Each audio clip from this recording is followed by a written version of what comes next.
देखो last class में हम लोग बेसिक इंटीग्रल पढ़ लिए हैं, ठीक है। हम लोग इंटीग्रेशन में अभी तक क्या क्या पढ़े हैं? तो इनडेफिनिट इंटीग्रल, फिर डेफिनिट इंटीग्रल और एरिया अंडर कर्व, ठीक है। अब हम लोग इंटीग्रेशन का मेन यूज पढ़ने जा रहे हैं, जो हम फिजिक्स में करेंगे, ठीक है। सबसे पहला चीज़ ये है कि इंटीग्रेशन का मीनिंग क्या होता है। इंटीग्रेशन का मीनिंग क्या होता है? तो इंटीग्रेशन का मीनिंग होता है सम, SUM, ठीक है। इंटीग्रेशन का मीनिंग क्या होता है? सम होता है। अगर तुमसे कोई पूछे कि सिंपल इंटीग्रेशन का क्या मीनिंग होता है, तो तुम बोल सकते हो कि इंटीग्रेशन का मीनिंग क्या होता है? सम होता है। और बेस्ट हम बोलेंगे कॉन्टिन्यूअस सम होता है। मतलब लगातार तुम लोग को कोई चीज़ को ऐड करना है तो उसके लिए हम इंटीग्रेशन करते हैं। जैसे तुम लोग सम के लिए इस नोटेशन का यूज करते होगे, सिग्मा नोटेशन, ठीक है। जैसे अगर तुमसे बोल दे कि what is the value of sigma r square, जहाँ आर का वैल्यू 1 से लेके n तक है, ठीक है। What is the value of sigma r square, जहाँ आर का वैल्यू 1 से लेके n तक है, तो तुम लोग इसको कैसे लिखते थे? तो आर की जगह पे पहले 1 पुट करते थे तो 1 स्क्वेयर, फिर आर की जगह पे 2 पुट करते थे 2 स्क्वेयर, फिर आर की जगह पे 3 पुट करते थे 3 square, plus dot dot dot r की जगह पे n पुट करते थे n स्क्वेयर। मतलब sigma r square where r varies from 1 to n is given by 1 square plus 2 square plus 3 square plus dot dot dot n square, ठीक है। तो sigma का मतलब होता है सम। सिग्मा जब भी होता है तो इसका मतलब क्या होता है? सम होता है या समेशन होता है, ठीक है। अगर इंटीग्रेशन दिखा रहे हैं, इंटीग्रेशन दिखा रहे हैं, integral r square d r दिखा रहे हैं और ऐसा दिखा रहे हैं 1 से लेकर के कुछ भी n तक, ठीक है, 1 से n तक, ठीक है। तो ये जो इंटीग्रल है ये भी सम ही है, ये भी सम है, ठीक है। समेशन भी सम है, इंटीग्रल भी सम है, लेकिन दोनों में कुछ तो डिफरेंस होना चाहिए। डिफरेंस क्या है उसमें? समेशन में 1 के बाद सीधा 2 आता है, 1 के बाद सीधा 2 आता है, 2 के बाद फिर 3 आता है, 3 के बाद 4 आता है, ठीक है, एंड सो ऑन। इंटीग्रेशन में क्या होता है? 1 के बाद नेक्स्ट रियल नंबर आता है, तो 1 के बाद नेक्स्ट रियल नंबर क्या होता है? तो 1.00000 बहुत सारा जीरो के बाद कोई नंबर आएगा, ठीक है। तो 1 के बाद डायरेक्ट 2 नहीं आता है, 1 के बाद जो नेक्स्ट रियल नंबर है वो आना चाहिए, फिर नेक्स्ट रियल नंबर आना चाहिए, फिर नेक्स्ट रियल नंबर आना चाहिए। ऐसे 1 के बाद कौन सा नेक्स्ट रियल नंबर है कोई नहीं बता सकते हैं, ठीक है। तो हम ये बोल रहे हैं कि अगर कंटिन्यूअस सम करना है, कंटिन्यूअस सम करना है, तब उस चीज़ के लिए हम लोग किसका यूज़ करते हैं? इंटीग्रेशन का यूज़ करते हैं, ठीक है। लेकिन डिस्क्रीट सम करना है, डिस्क्रीट सम करना है, तब उसके लिए हम लोग क्या यूज़ करते हैं? समेशन का यूज़ करते हैं, सिग्मा का यूज़ करते हैं, ठीक है। तो सिग्मा मतलब कि डिस्क्रीट सम, डिस्क्रीट सम मतलब कि 1 के बाद 2, 2 के बाद 3, 3 के बाद 4, और इंटीग्रेशन का मतलब क्या होता है? कॉन्टिन्यूअस सम। कॉन्टिन्यूअस सम मतलब कि सारा वैल्यू जा रहा है, किसी को छोड़ नहीं रहे हैं, सब रियल नंबर को कंसिडर कर रहे हैं। समझ में आया तुम लोग को? बोलो। यस सर, ठीक है। और इंटीग्रेशन का साइन देखो, इंटीग्रेशन का साइन देखो। इंटीग्रेशन का साइन ऐसा होता है, ये बेसिकली एस को खींच दिया गया है, एस फॉर सम होता है। एस को ऊपर से पकड़ो और नीचे से पकड़ो और पकड़ के खींच दो, ऐसा मिल जाएगा। बोलो। Yes sir. ठीक है। अब इसका यूज कहाँ पे होगा वो हम समझते हैं। बिल्कुल नया चीज बता रहे हैं, ध्यान से समझना, ठीक है। Example 1,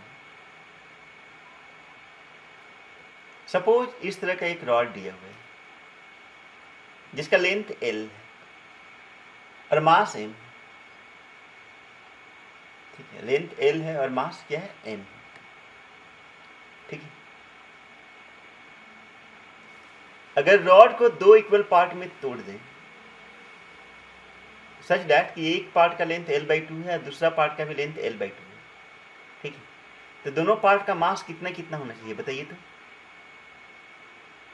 m/2। बड़ा अच्छा, बड़ा अच्छा, बहुत अच्छा, खुश हुए हैं, ठीक है। चलो यहाँ देखो, ये क्या दिख रहा है? पेन दिख रहा है, ठीक है। तो ये मेरा पेन है जिससे हम लिखते हैं, ठीक है। अच्छा पेन देखो तो एवरीवेयर इसका मोटाई बराबर है, क्या बराबर है? No sir. अच्छा अगर इसको हम दो इक्वल हाफ में कट कर दें तो क्या दोनों पार्ट का मास इक्वल होगा? No sir. No sir. Right, ठीक है। तो दोनों पार्ट का मास इक्वल होना जरूरी नहीं है, लेकिन अगर हम ऐसा बोल दें कि रॉड यूनिफॉर्म है, क्या हम बोल दें? रॉड यूनिफॉर्म है, ठीक है।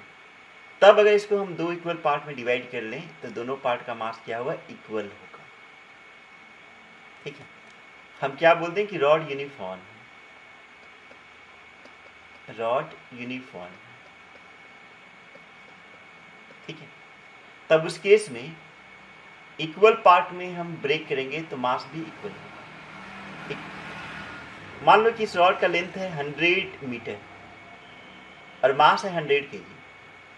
अगर इसको 100 इक्वल पार्ट में डिवाइड कर दें और रॉड यूनिफॉर्म रहे तब उस केस में हर पार्ट का मास कितना होगा? 1 kg होगा, ठीक है। अब हम थोड़ा सा घुमाएंगे फिराएंगे, ठीक है। थोड़ा घूमो, आनंद लो घूमने का। देखो अगर रॉड यूनिफॉर्म हो जाए तो रॉड को इक्वल पार्ट में डिवाइड करें तो इक्वल पार्ट का मास इक्वल होगा, ठीक है।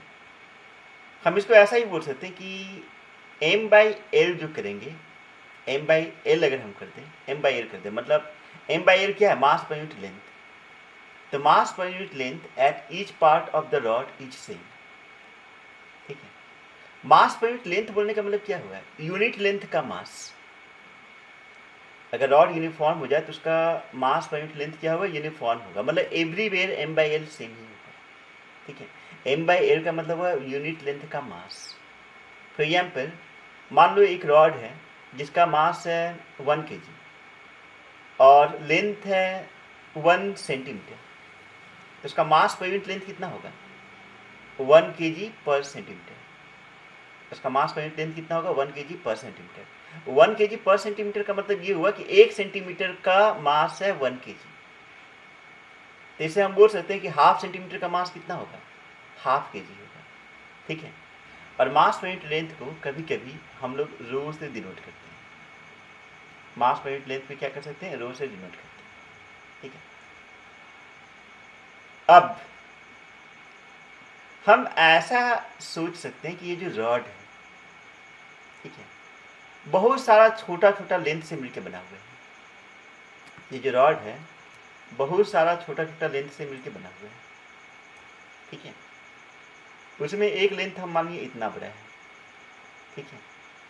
फिर दूसरा लेंथ उसके बगल में इतना बड़ा हो गया, फिर तीसरा लेंथ उसके बगल में इतना बड़ा हो गया, ठीक है। हम जो दिखा रहे हैं थोड़ा बड़ा बड़ा दिखा रहे हैं। हम ऐसा बोल सकते हैं कि ये जो रॉड है बहुत छोटा छोटा लेंथ से मिलके बना हुआ है, ठीक है।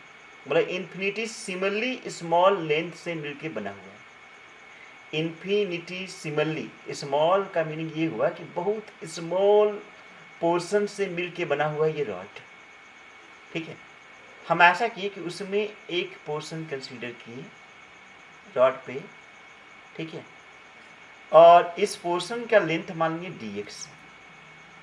इस रॉड पे एक पोर्शन कंसीडर किए और इस पोर्शन का लेंथ हम कितना मान लीजिए? dx मान लीजिए, ठीक है, dx, ठीक है। और इस पोर्शन का कुछ मास भी होगा, इसका मास लिए dm, ठीक है। वंस अगेन हम क्या बोल रहे हैं? हम ये बोल रहे हैं कि हम मेंटली सोच सकते हैं कि रॉड बहुत सारे छोटे छोटे लेंथ से मिलकर बना हुआ है, ठीक है। उसमें से एक लेंथ को कंसीडर किए जिसका लेंथ क्या है? dx है और मास क्या है? dm है, ठीक है। तो अगर तुमसे ये पूछा जाए कि dm क्या होना चाहिए, dm क्या होना चाहिए, dm क्या होना चाहिए, ठीक है, तो तुमसे ये क्वेश्चन पूछ रहे हैं अगर मान लो 100 आम का दाम 100 रुपया है तो 5 आम का दाम क्या होगा? पहले इसका आंसर दो। 100 आम का दाम 100 रुपया है तो 5 आम का दाम कितना होगा? 5, ठीक है। तो अगर तुमसे ये बोलते हैं कि L आम का दाम m है, L आम का दाम m है, तो dx आम का दाम कितना होगा? m/l into dx, m/l into dx, once again L आम का दाम एम है, तो dx आम का दाम कितना होगा, m by L into D x. तो देखो हम ये कंसिडर कर रहे हैं कि पूरे l लेंथ का मास m है, ठीक है, तो dx लेंथ का मास dm कंसिडर कर रहे हैं, ठीक है, लेकिन हम ये बोलना चाह रहे हैं कि dx लेंथ का मास m l और ds के टर्म में क्या होगा, ठीक है, तो ऐसे क्या होगा m by L into D x. अच्छा एक और चीज, ये जो मास हम कंसिडर किए हैं, डीएम मास कंसिडर किए हैं, लेफ्ट साइड से किसी डिस्टेंस पे है, ये लेफ्ट साइड से कितना डिस्टेंस पे हम कंसिडर कर रहे हैं, x डिस्टेंस पे। एक्चुअली रूल ये होता है कि ये जो मास हम कंसिडर कर रहे हैं डीएम, वो एक साइड से x डिस्टेंस पे ही ले रहे हैं, ठीक है, और अगर x डिस्टेंस पे कोई मास कंसिडर किए हैं तो उसका लेंथ dx ले रहे हैं। सपोज अगर y डिस्टेंस पे कोई मास कंसिडर करते हैं तो उस मास का लेंथ लेते हैं dy। अगर z डिस्टेंस पे कोई मास कंसिडर करते हैं तो उसका लेंथ लेते हैं dz, ठीक है। यहाँ d बताता है बहुत छोटा है, d क्या बताता है, बहुत छोटा है, ठीक है, तो dx dm ये सब क्या बता रहा है, वेरी स्मॉल क्वांटिटीज। dx मतलब स्मॉल लेंथ और dm मतलब स्मॉल मास, ठीक है। अब देखो, अब ये जो रॉड है dx लेंथ का बहुत सारे लेंथ से मिलकर बना हुआ है, या ऐसा बोल सकते हो dm मास का बहुत सारा मास से मिलकर बना हुआ है पूरा रॉड, ठीक है। तो अगर इस रॉड का टोटल मास बताना है, अगर इस रॉड का टोटल मास बताना है, ठीक है, तो हम ऐसा कर सकते हैं कि जितना भी dm मासेस है उसको ऐड कर लो, जितना भी dm मासेस है उसको ऐड कर लो। लेकिन क्वेश्चन ये है कि dm मासेस को कितना बार ऐड करोगे, dm का साइज क्या है, बहुत स्मॉल है, तो एक चीज़ तो क्लियर है कि जितना भी dm मासेस है उसको ऐड किया जाए तो रॉड का टोटल मास आ जाएगा, ठीक है। लेकिन दूसरा क्वेश्चन ये राइज होता है कि कितना बार ऐड करोगे, तो इनफाइनाइटली मेनी टाइम्स, ठीक है, इनफाइनाइटली मेनी टाइम्स, और ये कॉन्टिन्यूअस सम हो रहा है, मतलब सारे डीएम को अगर ऐड करके टोटल मास बताना है तो we have to integrate, integration करना होगा, ठीक है। तो अगर तुमसे ये पूछ दे कि इसका टोटल मास कितना होगा, रॉड का टोटल मास कितना होगा, ठीक है, तो रॉड का total mass is integral of DM, is integral of DM, ठीक है, और डीएम है क्या, तो m by L into D x, DM है m by L into D x. अब देखो यहाँ पे m कांस्टेंट है, l भी कांस्टेंट है, वेरिएबल है x, वेरिएबल क्या है x, ठीक है। अब ध्यान देना, x बता रहा है लेफ्ट साइड से डिस्टेंस, ठीक है, तो ये जो रॉड है डीएम मासेस से मिलकर बना हुआ है, डीएम मास लेफ्ट एंड में भी है, एवरीवेयर है, और राइट एंड में भी है, ठीक है। अगर डीएम मास लेफ्ट एंड में हो जाए तब उसके लिए x का वैल्यू क्या होगा, अगर डीएम मास लेफ्ट एंड में हो जाए तो उसके लिए x का वैल्यू क्या होगा, 0 होगा, तो उसके लिए x का वैल्यू क्या होगा, 0 होगा। और अगर डीएम मास एकदम राइट में आ जाए तो उसके लिए x का वैल्यू क्या होगा, l होगा, ठीक है, समझ पा रहे हो। अगर डीएम मास एकदम लेफ्ट एंड में हो जाए तो उसके लिए x का वैल्यू क्या होगा, 0 होगा, और डीएम मास एकदम राइट एंड में हो जाए तो उसके लिए x का वैल्यू क्या होगा, l होगा, ठीक है। तो जब हम इंटीग्रेट कर रहे हैं तो इंटीग्रेशन में हम लोग को लिमिट भी लेना पड़ेगा, ठीक है। लिमिट के लिए हम लोग देखते हैं कि वेरिएबल क्या है, वेरिएबल यहाँ पे x है, ठीक है, और x का वैल्यू 0 से l तक वैरी कर रहे हैं, क्योंकि अगर मास लेफ्ट एंड में हो जाए तो उसके लिए x 0 होगा, और मास अगर राइट एंड में हो जाए तो उसके लिए x का वैल्यू क्या होगा, l होगा, ठीक है। अब नेक्स्ट m बाई एल तो कांस्टेंट है, तो इंटीग्रेशन के बाहर dx का इंटीग्रल क्या होगा, x होगा, लिमिट कहाँ से कहाँ तक, 0 से l तक, ठीक है। अब x की जगह पे एक बार l पुट करो और एक बार 0 पुट करो, l माइनस 0, ठीक है। अब इसको सिंप्लीफाई करोगे तो क्या मिलेगा, m मिलेगा। और m क्या है? रॉड का टोटल मास। ठीक है, तो हम पहले ही बोले थे, जब स्टार्ट किए थे क्वेश्चन को, तो हम कुछ बोले थे कि तुम लोग क्या कर रहे हैं, घुमा फिरा रहे हैं, घूमने का आनंद लो। रॉड का मास पहले से पता था m है, ठीक है, लेकिन हम कुछ दूसरे टेक्निक से रॉड का मास हम निकाले। ठीक है, बड़ा अजीब लगा हुआ तुम लोग को, बड़ा वियर्ड लगा हुआ, क्या हो रहा है ये सब। ठीक है, वंस अगेन हम रिपीट कर रहे हैं। देखो, ये रॉड जो दिया हुआ है, हम ऐसा बोल सकते हैं कि ये रॉड जो है, ये बहुत सारे छोटे छोटे लेंथ से मिलकर बना हुआ है, और ऑब्वियसली बहुत सारे छोटे छोटे मास से मिलकर बना हुआ है। ठीक है, तो इस रॉड पे x डिस्टेंस पे एक छोटा सा मास कंसिडर किए जिसका लेंथ dx है और मास dm है। ठीक है, और क्वेश्चन में दिया हुआ है कि रॉड यूनिफॉर्म है। अगर रॉड यूनिफॉर्म हो जाए तो उसका मास पर यूनिट लेंथ भी क्या होगा? यूनिफॉर्म होगा। ठीक है, तो हम सबसे पहले क्या किए? dm कैलकुलेट किए in terms of dx, m and l, और यहाँ पे यूनिटरी मेथड लगा दिए कि l आम का दाम अगर m है तो dx आम का दाम क्या होगा? तो m by L into D x. यहाँ एक चीज़ और तुम लोग को ध्यान दिलाएंगे, इस m by L into D x को चाहे तो हम लिख सकते हैं रो डी एक्स में। क्या लिख सकते हैं कि नहीं? बिल्कुल लिख सकते हैं, m by L D x को रो डी एक्स भी लिख सकते हैं। ठीक है, अब तुमसे बोला कि इस रॉड का टोटल मास क्या होगा, तो रॉड ऐसा ऐसा डीएम मासेस से मिलकर बना हुआ है, और ऐसा ऐसा डीएम मासेस कितना है? तो इन्फाइनेटली मेनी है, क्योंकि डीएम बहुत छोटा है। ठीक है, तो अगर रॉड का टोटल मास बताना है यूजिंग दिस डीएम, तो you have to integrate this dm. तो अगर डीएम को इंटीग्रेट कर दें तो हम लोग को टोटल मास मिलेगा, क्योंकि इंटीग्रेशन का मतलब क्या होता है? कॉन्टिन्यूअस सम। ठीक है, अब डीएम की जगह पे लिखे m by L into D x. अब यहाँ पे क्वेश्चन अराइज हुआ कि वेरिएबल कौन है? वेरिएबल x है, तो जो वेरिएबल होता है उसी का लिमिट लिया जाता है। अब हम देखेंगे x भाई कैसे वेरी कर रहे हैं, तो क्वेश्चन पे आ जाओ। x कहाँ से दिया गया है? तो लेफ्ट साइड से डिस्टेंस दिया गया है। ठीक है, तो अगर डीएम मास एकदम लेफ्ट हैंड में हो तो उसके लिए x 0 होगा, और डीएम मास अगर एकदम राइट हैंड में हो जाए तो उसके लिए x का वैल्यू क्या होगा? l होगा। तो इसलिए इंटीग्रेशन का लिमिट कहाँ से कहाँ तक लेंगे? 0 से l तक।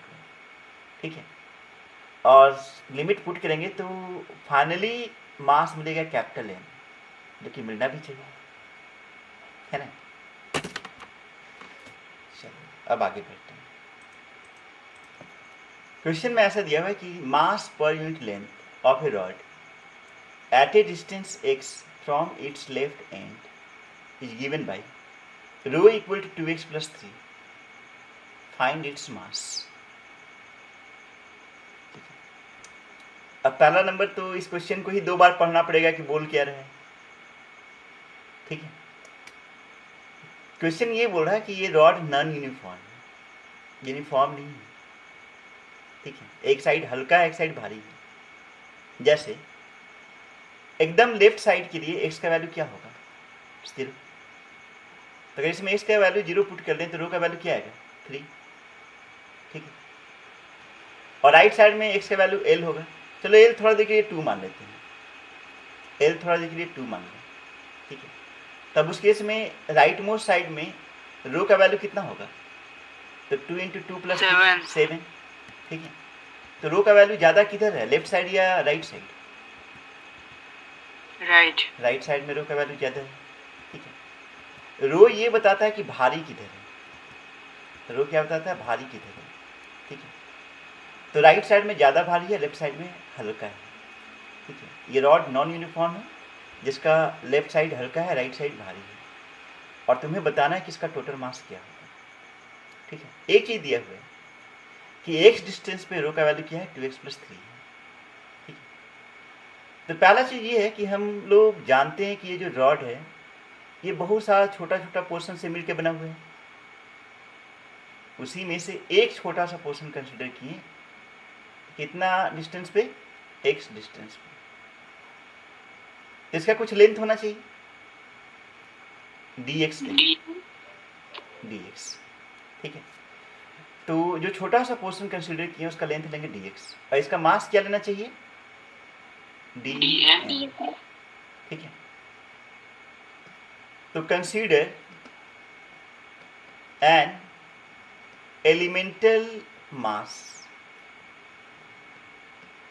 एलिमेंटल मास बोलने का मतलब ये हुआ कि बहुत छोटा मास है, ठीक है, of length ds and mass dm, ठीक है। dm को चाहे तो हम लोग रो और ds के टर्म में एक्सप्रेस कर सकते हैं। dm को चाहे तो हम लोग रो और ds के टर्म में एक्सप्रेस कर सकते हैं। कैसे?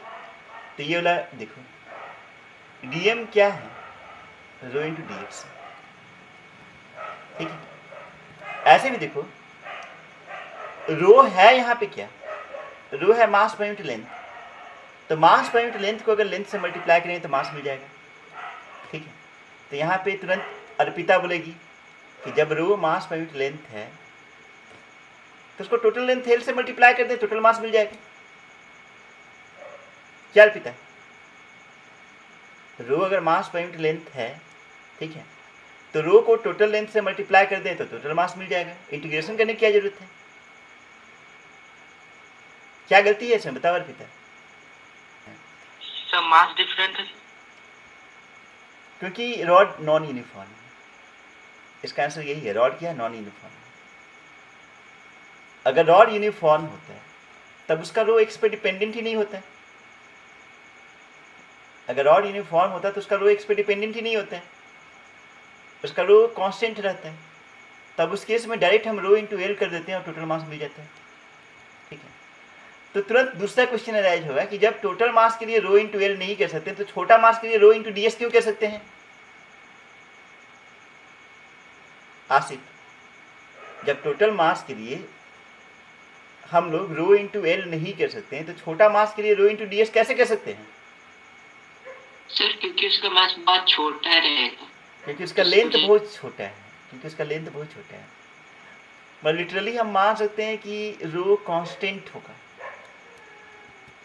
ठीक है। छोटा लेंथ में रो का वेरिएशन नेग्लिजिबल होगा, तो जब रो का वेरिएशन नेग्लिजिबल हुआ तो हम लोग एज्यूम कर सकते हैं कि रो कांस्टेंट होगा, ठीक है। तो हम बोल सकते हैं कि जो dm होगा रो dx, और रो क्या है? रो है 2x प्लस 3, तो dm मिल गया 2x प्लस 3 dx, ठीक है, ये dm मिला। अब हम लोग को टोटल मास चाहिए, ठीक है।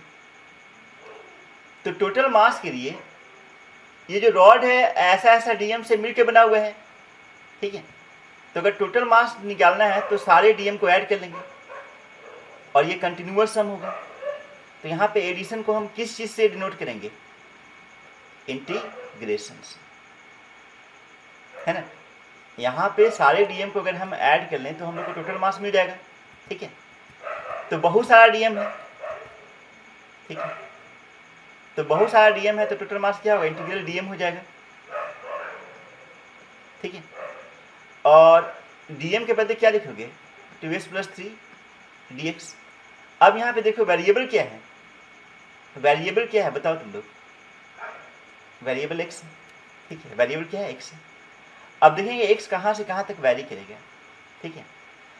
तो x का वैल्यू कहाँ से कहाँ तक वैरी करेगा? तो लेफ्ट साइड में x क्या होगा? 0, और राइट साइड में इसका वैल्यू क्या होगा? l होगा, क्योंकि जितना भी मासेस होगा वो 0 से l के बीच में लाई करेगा, ठीक है। तो इससे इंटीग्रेशन हम लोग करेंगे 0 से l तक। तब 2x का इंटीग्रेशन होगा 2x स्क्वायर बाई 2, 2 कैंसिल हो जाएगा तो x स्क्वायर बचेगा, और 3 dx में इंटीग्रेशन क्या मिलेगा? अल्टीमेटली 3x, और लिमिट कहाँ से कहाँ तक है? 0 से l तक। तो एक बार इसके जगह पे l पुट करो, एक बार इसके जगह 0 पुट करो। l पुट करेंगे तो l स्क्वायर प्लस 3l, और 0 पुट करेंगे तो 0 आएगा। तो टोटल मास यही होगा l स्क्वायर प्लस 3l, ठीक है। अब अगला क्वेश्चन, ठीक है, देखो। Consider a rectangular sheet whose mass per unit area at a distance x from left end is given by rho equal to a plus bx. Find mass of the sheet, ठीक है। फिर से इस question को पढ़ लेते हैं। Consider a rectangular sheet whose mass per unit area, अच्छा इस बार क्या दिया हुआ? मास पर यूनिट लेंथ है या मास पर यूनिट एरिया है? तो मास पर यूनिट एरिया। क्या रीजन हो सकता है बताओ तो तुम लोग? क्योंकि ये रेक्टेंगल है, रेक्टेंगल एरिया से बना होते हैं, तो इसके लिए बेस्ट वर्ड होगा मास पर यूनिट एरिया। ठीक है, इसके पहले हम लोग रॉड पढ़ रहे थे, रॉड लेंथ से बना हुआ था, तो रॉड के लिए बेस्ट वर्ड था मास पर यूनिट लेंथ। अगर मान लो एक सॉलिड सिलेंडर ले लें, तब उसके लिए ज़्यादा अच्छा वर्ड क्या होगा? मास पर यूनिट लेंथ, मास पर यूनिट एरिया, मास पर यूनिट वॉल्यूम में क्या होगा? सॉलिड सिलेंडर वॉल्यूम, और मास पर यूनिट वॉल्यूम मतलब डेंसिटी। ठीक है, तो यहाँ पे तो रेक्टेंगुलर सीट कंसिडर कर रहे हैं। सीट मतलब एकदम थिन सीट कंसिडर कर रहे हैं, मतलब जैसे पेपर का बना हुआ है। पेपर का थिकनेस क्या होता है? नेग्लिजिबल होता है। उसी तरह से यहाँ पे थिकनेस नेग्लिजिबल है। ठीक है, बस हम बोल सकते हैं लिटरली लेंथ और ब्रेथ से ही बना हुआ है, कुछ भी थिकनेस नहीं है, नेग्लिजिबल है। और तुम्हें बताना है कि इसका मास क्या होगा।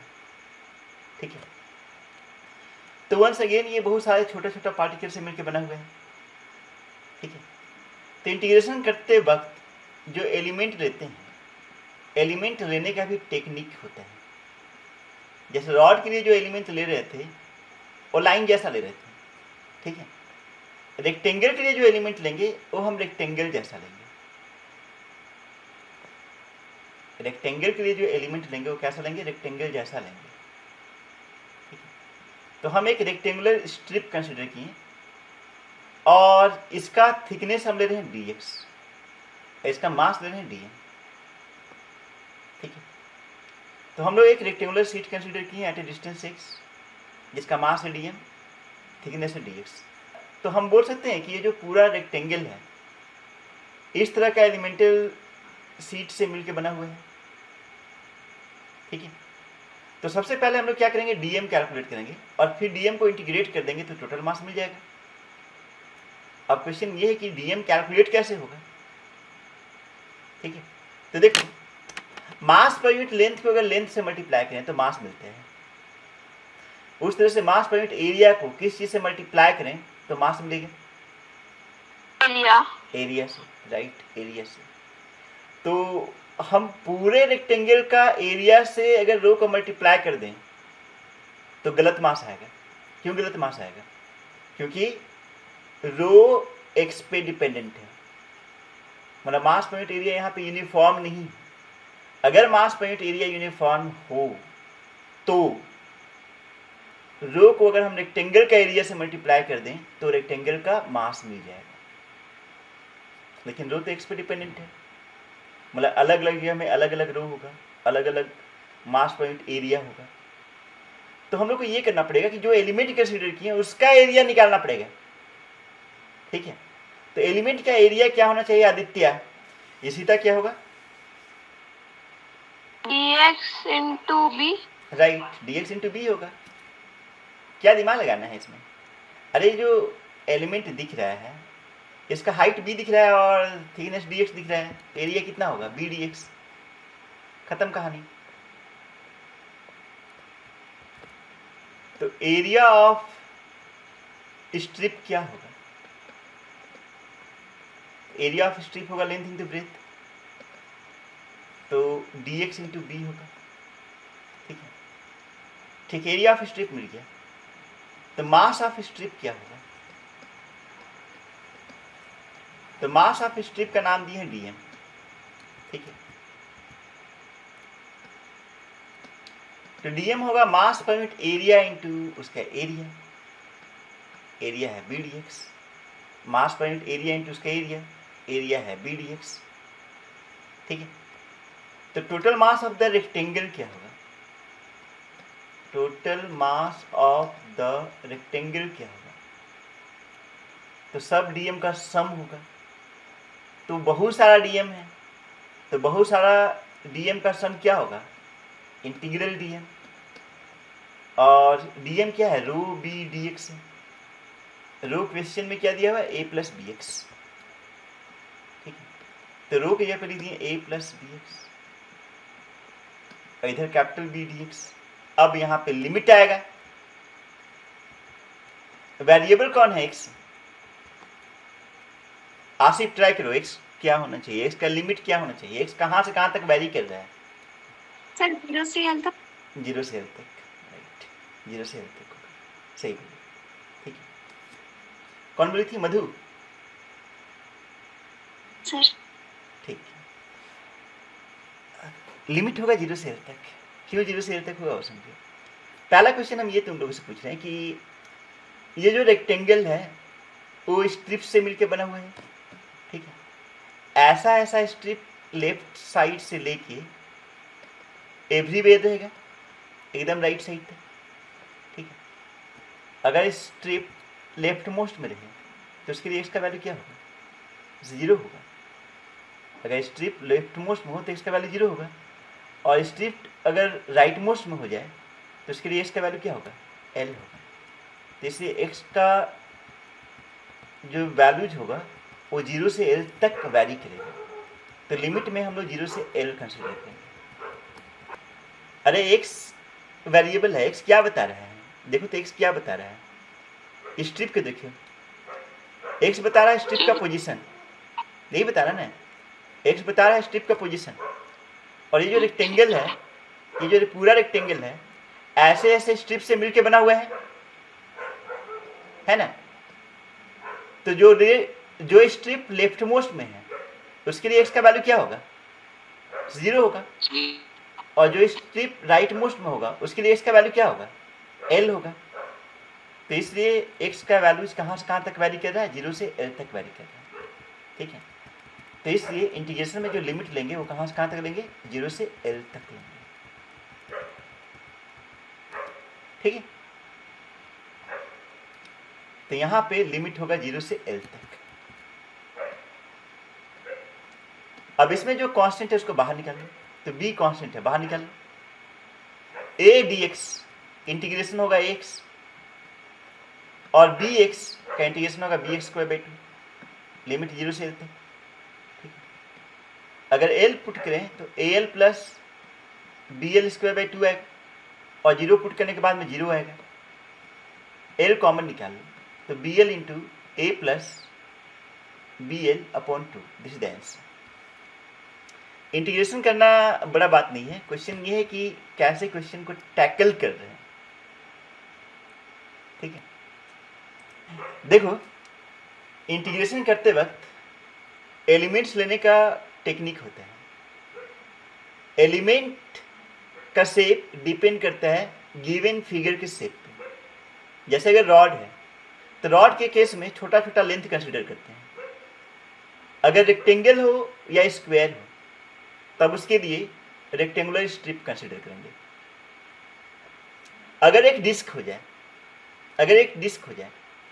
तब उसके लिए रिंग कंसिडर करेंगे। अगर डिस्क हो जाए तो उसके लिए क्या कंसिडर करेंगे? रिंग कंसिडर करेंगे। अगर रॉड रहे, ठीक है, रॉड रहे तब उसके लिए जो शेप होता है वो कैसा शेप होता है? रॉड का पोर्शन ही होता है,